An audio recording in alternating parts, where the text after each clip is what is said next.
السلام علیکم ورحمۃ اللہ تعالی وبرکاتہ۔ الحمد للہ نحمده ونستعینه ونستغفره ونؤمن به ونتوکل علیہ ونعوذ باللہ من شرور انفسنا ومن سیئات اعمالنا، من يهده الله فلا مضل له ومن يضلله فلا هادي له، ونشهد أن لا إله إلا الله وحده لا شريك له، فقد قال الله تبارك وتعالى في شان حبيبه الكريم: أما بعد فأعوذ بالله من الشيطان الرجيم، بسم الله الرحمن الرحيم.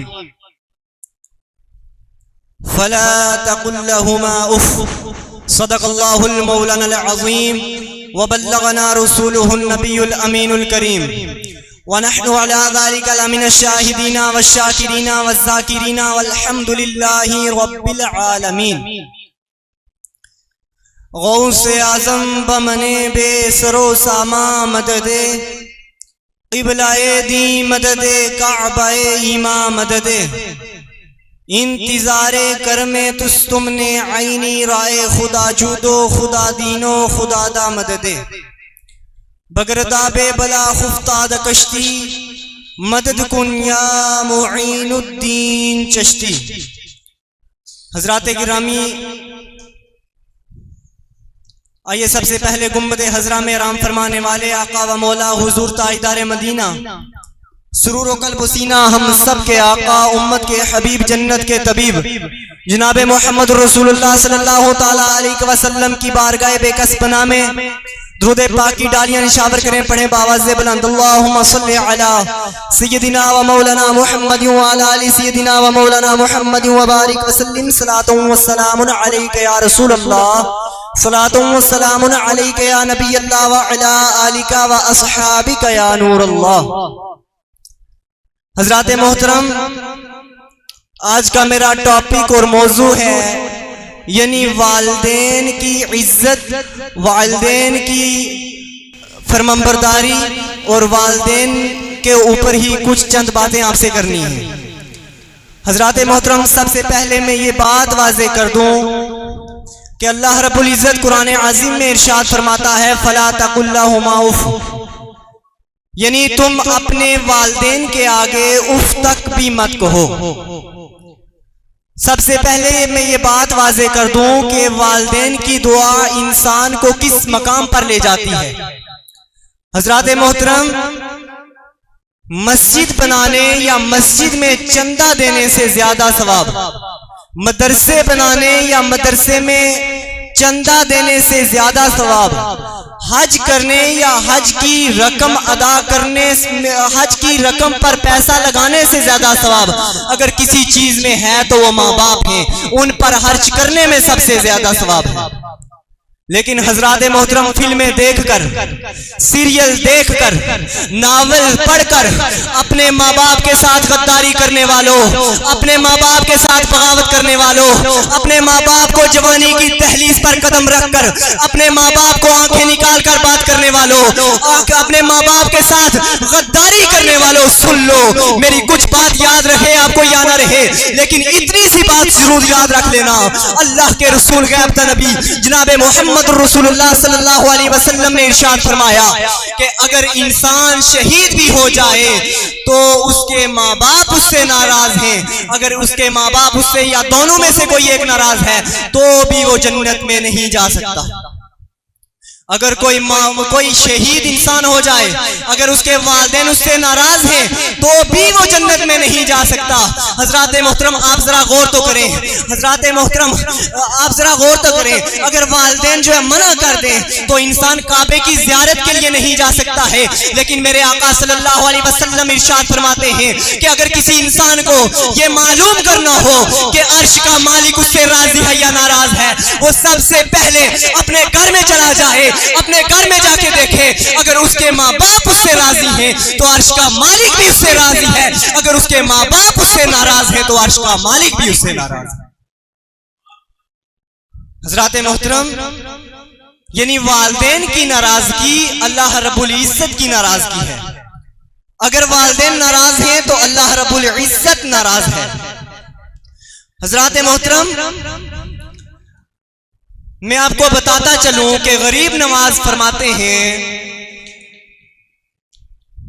کہ جو انسان اپنے والدین کے ہاتھوں اور قدم کو چوم لیتا ہے، اللہ رب العزت اس کو 1000 برس کی عبادت کا ثواب عطا فرماتا ہے، 1000 برس کی عبادت کا ثواب۔ لیکن آج دیکھو ہاتھ چومنے کی کوئی اہمیت ہی نہیں، آج دیکھو ماں باپ کے پاؤں چومنے کی کوئی اہمیت ہی نہیں سمجھی جاتی ہے۔ آخر معاملہ کیا ہے؟ آخر وجہ کیا ہے؟ کیوں نہیں سمجھی جاتی ہے؟ حضرات محترم، میں آپ کو بتانا یہ چاہتا ہوں، اگر آج ہمارے گھروں کا چکر لگایا جائے، آج اگر ہمارے معاشرے کا چکر لگایا جائے تو دیکھا یہ جاتا ہے کہ بیٹے کا بستر 10,000 کا پڑا ہوا ہے لیکن باپ پھٹی چٹائی پر پڑا ہوا ہے۔ اللہ اکبر، بیٹے کا بستر 20,000 کا لگا ہوا ہے لیکن باپ کے لیے پھٹی چٹائی بھی میسر نہیں ہے۔ میں آپ سے پوچھنا یہ چاہتا ہوں، آپ گھروں کا چکر تو لگائیے، معاشرے کا محاسبہ تو کیجئے، تو پتہ لگے گا بیٹے کے لیے دیوان بیڈ سجے ہوں گے، بیٹے کے لیے قیمتی بیڈ سجے ہوں گے، لیکن باپ کی کوئی اہمیت ہی نہیں سمجھی جاتی، باپ کے لیے کوئی بیڈ کی اہمیت ہی نہیں ہے۔ آخر معاملہ کیا ہے؟ آخر وجہ کیا ہے؟ اس کی وجہ بس ایک ہی ہے کہ اللہ رب العزت ہم سے ناراض ہے۔ اللہ رب العزت کو ہم راضی کیسے کریں گے؟ اللہ رب العزت کو راضی کرنے کا طریقہ کیا ہے؟ سب سے پہلے ہمیں اپنے والدین کو راضی کرنا ہے۔ اگر جب ہمارے والدین ہم سے راضی ہو جائیں گے تو اللہ رب العزت بھی ہم سے راضی ہو جائیں گے۔ لیکن حضرات محترم، میں آپ سے پوچھنا یہ چاہتا ہوں کہ جن والدین نے ہمیں اپنے جب ہم چھوٹے بچے تھے، جن والدین نے ہمیں چھوٹے سے لے کر اب تک جب ہم چھوٹے بچے تھے، والدین نے ہمیں اپنے سے بہتر کھلائے، اپنے سے بہتر پہنائے، اپنے سے بہتر جو ہے کپڑے پہنائے۔ حضرات محترم، آپ ذرا غور تو کرو، آپ کو وہ منظر تو یاد ہوگا، اگر یاد نہ ہوا لیکن اتنا پتا تو ہوگا کہ جب آپ چھوٹے بچے تھے، کبھی بسترے کے اوپر رات کو پیشاب کر دیا تو ماں ادھر سے اٹھا کر جو ہے سوکھی جگہ پر رکھ دیتی تھی کہ میرے لال کو کسی بات کی تکلیف نہ ہو، میرے بچے کو کسی بات کی تکلیف نہ ہو، میرے بچے کی نیند میں خلل پیدا نہ ہو جائے۔ لیکن آج دیکھا یہ جائے، جب ماں باپ بسترے مرگ پر ہیں تو بچہ جو ہے باپ کو دیکھتا بھی نہیں ہے۔ جب باپ جو ہے بسترے مرگ پر ہے تو باپ کو کوئی دیکھنے والا نہیں ہے۔ آخر معاملہ کیا ہے؟ آخر کیا وجہ ہے؟ یہی صلہ ہے جو ہم والدین کو دے رہے ہیں۔ حضرات محترم، حضرات محترم، اگر ماں باپ کی محبت انسان کے دل میں نہیں ہے تو اس کے دل میں خدا کی محبت نہیں آ سکتی۔ اگر ماں باپ کی محبت نہیں ہے تو خدا کی محبت نہیں آ سکتی۔ ماں باپ کی محبت نہ کر کے خدا کی محبت پر دعویٰ کرنے والوں، خدا کی محبت پر غرور کرنے والوں، مجھے بتاؤ کہ ہمیں جو اس دنیا میں جو نعمتیں ملی ہیں وہ سب ماں باپ کے صدقے میں ملی ہیں، سب کچھ ماں باپ کے صدقے میں ملی ہیں، سب ماں باپ کی دعاؤں کے صدقے میں ملی ہیں۔ لیکن میں آپ سے پوچھنا یہ چاہتا ہوں کہ مجھے بتاؤ، ماں باپ نے جو ہے ہم جب چھوٹے تھے ہمیں کیا کیا، لیکن ہم نے ماں باپ کے لیے آج ہم کیا کر رہے ہیں؟ اللہ اکبر، میں آپ کو بتاتا چلوں کہ حضرت ابراہیم علیہ السلام کے ایک بیٹا جو حضرت اسماعیل علیہ السلام ہیں اور ایک اسحاق علیہ السلام ہیں، بعد میں اور بھی کچھ گنائے، لیکن میں بتاؤں کہ حضرت ابراہیم علیہ السلام کا جو ایک بیٹا حضرت اسماعیل علیہ السلام ہیں، حضرات محترم، وہ باپ کے اتنے فرمانبردار تھے کہ اللہ اکبر، 7 سال کی عمر میں جب حضرت ابراہیم علیہ السلام نے حضرت اسماعیل علیہ السلام کو کہا کہ میرے بیٹے، اللہ رب العزت کی طرف سے مجھے حکم ہے کہ میں تجھے خدا کے حکم پر میں تجھے ذبح کر دوں، میں تجھے جو ہے خدا کی بارگاہ میں پیش کر دوں، تو اب بیٹے نے کیا جواب کہا؟ اس سے پہلے میں یہ بتانا چاہتا ہوں، جتنے بھی مجھے سوشل میڈیا کے ذریعے سن رہے ہیں، میں کہنا یہ چاہتا ہوں کہ آج اگر کسی 7 سال کے بچے کو کہا جائے کہ تو فلاں بلڈنگ سے، باپ اگر کہہ دے فلاں بلڈنگ سے چھلانگ لگا دے، وہ کبھی نہیں لگائے گا.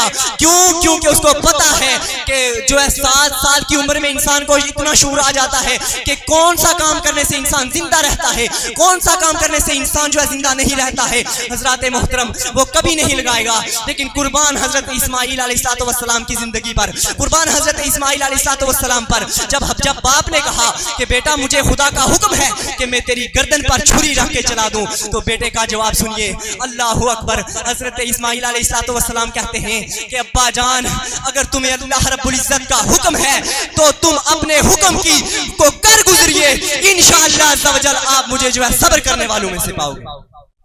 یہ کہتے ہوئے حضرت ابراہیم علیہ السلام کا بیٹا حضرت اسماعیل علیہ نبینا علیہ السلام جو ہے لیٹ جاتے ہیں. لیٹتے ہوئے کہتے ہیں کہ ابا جان میری آخری خواہش یہ ہے، میں یہ کہتا ہوں کہ آپ جو ہے آپ جب مجھے ذبح کرو تو مجھے جو ہے سیدھا مت لٹانا، سیدھا نہیں لٹانا. آپ مجھے کیا کرو کہ مجھے جو ہے پیٹ کے بل لٹا کر مجھے ذبح کرنا. کہا کیوں، وجہ کیا ہے؟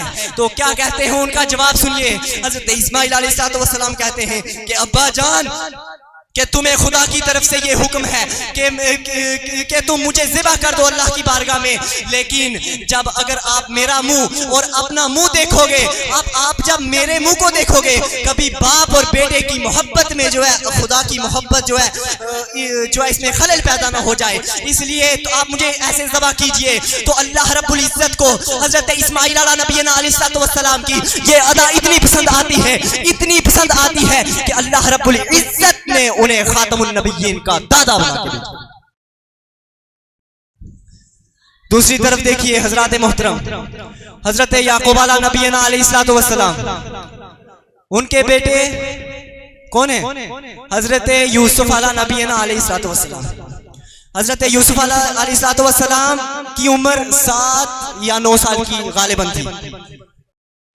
جب حضرت یوسف علیہ نبینا علیہ السلام حضرت یعقوب علیہ السلام سے جو ہے جدا ہوتے ہیں تو تب حضرت یوسف علیہ السلام کی جدائیگی میں حضرت یعقوب علیہ السلام کتنی 40 سال جو ہے روتے رہے. اس سے پہلے مجھے ایک بات ذہن میں اور آ گئی، میں بتاتا چلوں کہ حضرات محترم میں آپ کو بتاتا چلوں اس سے پہلے کہ اگر آج ہمارے گھروں میں دیکھا جائے ہم ماں باپ کی ناقدری کر رہے ہیں، آخر معاملہ کیا ہے؟ آخر وجہ کیا ہے اس کی وجہ بس اتنی ہے کہ ہم جو ہے اسلام سے دور ہیں. آپ کو میں کہنا یہ چاہتا ہوں والدین کی غلطی کیا ہے؟ والدین کی غلطی بس اتنی ہے کہ وہ اپنے بچے کو انجینئر تو بنا دیتے ہیں، وہ اپنے بچے کو ڈاکٹر تو بنا دیتے ہیں، وہ اپنے بچے کو آفیسر تو بنا دیتے ہیں، لیکن اپنے بچے کو حضور کی تعلیمات نہیں سکھاتے، اپنے بچے کو قرآن کی تعلیمات نہیں سکھاتے، اپنے بچے کو دین کی باتیں نہیں سکھاتے ہیں. اس لیے ہم سب سے پیچھے چل رہے ہیں، ہم اس لیے ماں باپ کی قدر نہیں کر رہے ہیں.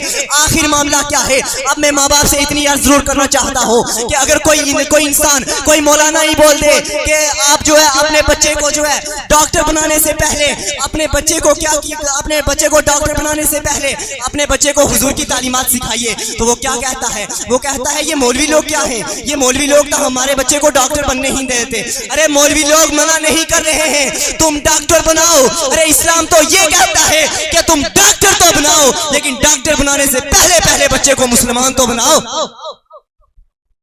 ہم یہ کہتے ہیں. آپ زیادہ دور نہیں، تھوڑا سا پیچھے چلے جائیں، 2-3 سال پیچھے چلے جائیے.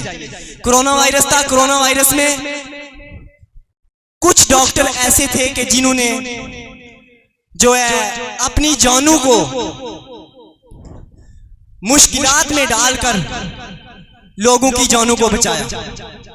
لیکن کچھ ایسے بھی تو تھے کہ جنہوں نے 1 روپے کی چیز کو 10,000 میں بیچا، کہ جس ڈاکٹر نے کیا کیا؟ جس ڈاکٹر نے اد مرے بندے کو بے ہوشی کی حالت میں کفن لپیٹ کر اس کو جو ہے مردہ قرار دیا۔ حضرات محترم میں کہنا یہ چاہتا ہوں ان والدین سے کہ جو اپنے بچے کو آفیسر اور ٹیچر اور ڈاکٹر بنا رہے ہیں، بناؤ، کوئی بات نہیں، لیکن اگر حضور کی تعلیمات نہیں ہوگی تو سن لو، کچھ ڈاکٹر تو اس میں وہ تھے کہ جو حضور صلی اللہ علیہ وسلم کا کلمہ پڑھنے والے وہ تھے کہ اللہ اکبر، وہ یہ بات جانتے تھے کہ اگر ایک انسان کو ختم کر دیا تو پوری انسانیت کو ختم کر دینا ہے، اور اگر ایک انسان کو زندہ رکھنا ہے تو پوری انسانیت کو زندہ رکھنے کے برابر۔ زیادہ ٹائم نہ لیتے ہوئے حضرات محترم میں آخری بات والدین سے یہ کہوں گا کہ تم اپنے بچے کو جو بنانا چاہتے ہو بناؤ، جو تمہیں بنانا ہے بنا لو، سائنس پڑھوانی ہے پڑھوا لو، میتھ پڑھوانا ہے پڑھوا لو، انگلش پڑھوانی ہے پڑھوا لو، بیالوجی کچھ بھی پڑھوانا ہے پڑھوا لو، لیکن اتنی بات یاد رکھنا، یہ بچہ قیامت میں رب کی بارگاہ میں ضرور عرض کرے گا کہ میرے مولا، میرے ماں باپ نے مجھے کہا تجھے ڈاکٹر بننا تو میں بن گیا، تجھے لیڈر بننا تو میں بن گیا، تجھے انجینئر بننا تو میں بن گیا، تجھے آفیسر بننا تو میں بن گیا، تجھے لیڈر بننا تو میں بن گیا۔ وہ بچہ رب کی بارگاہ میں ضرور عرض کرے گا میرے مولا، میرے ماں باپ نے مجھے کہا تجھے یہ کچھ بننا تو میں بن گیا، اگر میرا ماں باپ مجھے یہ بھی کہتا کہ تجھے جنتی بھی بننا ہے تو میں کیوں نہ بنتا؟ یعنی اگر میرا ماں باپ مجھے کہتا کہ تجھے جنتی بھی بننا ہے تو میں کیوں نہ بنتا؟ وہ بچہ رب کی بارگاہ میں جا کے ضرور اتنا کہے گا کہ میرے مولا، جب صبح لوگوں کے بچے مسجدوں کی طرف روانہ ہوا کرتے تھے، درسگاہوں کی طرف روانہ ہوا کرتے تھے، تو میری ماں مجھے بسترے سے اٹھاتی تھی، اٹھتے ہی کہتی تھی بیٹا چلو گاڑی آنے والی ہے، اسکول کی گاڑی میں چلی۔ ارے یہ کیا ہے؟ میں بس اتنا ضرور کہنا چاہتا ہوں جتنے مجھے والدین سن رہے ہیں کہ اپنے بچوں کو حضور کی تعلیمات سے آراستہ کرو، اپنے بچوں کو دین سے آراستہ کرو۔ جب آپ کا بچہ ڈاکٹر بھی بنے گا، دین کو بھی سیکھے گا، تو آپ کا بچہ کسی کی کڈنی کو نہیں چھپائے گا بلکہ حضور کی تعلیمات پر عمل کرے گا، اور حضور کی تعلیمات پر عمل کرتے ہوئے وہ اپنی زندگی کو گزارے گا۔ میں نے جو کہا آپ نے سنا، اللہ رب العزت کی بارگاہ میں دعا ہے مالک لم یزل میرے کہنے آپ کے سننے میں اگر کسی بھی قسم کی کوئی لغزش غلطی ہوئی، مالک لم یزل معاف عطا فرمائے۔ لیکن حضرات محترم آخر میں ایک بات ضرور عرض کروں گا کہ اپنے والدین کی قدر کرنا سیکھو۔ میاں محمد صاحب کیا ہی خوب لکھتے ہیں، میاں محمد صاحب لکھتے ہیں، پنجابی کا ایک اشعار پڑھ کے میں رخصت ہونا چاہتا ہوں۔ میاں محمد صاحب کہتے ہیں کہ باپ مرے سر ننگا ہوندا، ویر مرن کنڈ خالی، ماواں باج محمد بخشا کون کرے رکھوالی۔ یعنی جب باپ مر جاتا ہے تو سر ننگا ہو جاتا ہے بندے کا، ٹھیک ہے نہیں؟ جب باپ مر جاتا ہے تو سر ننگا، جو بھائی مر جاتا ہے تو پیٹھ ننگی، اور ماں مر جاتی ہے تو رکھوالی کون کرے گا؟ گاری ننگا ہو جاتا ہے پورا۔ اس لیے میں اتنی گزارش ضرور کروں گا آپ سے، مسلمانوں زندہ رہو اس شان سے کہ ہر شخص سے احترام کرے، مرو بھی ایسے کہ دشمن تمہیں سلام کرے۔ وما علینا الا البلاغ۔ السلام علیکم۔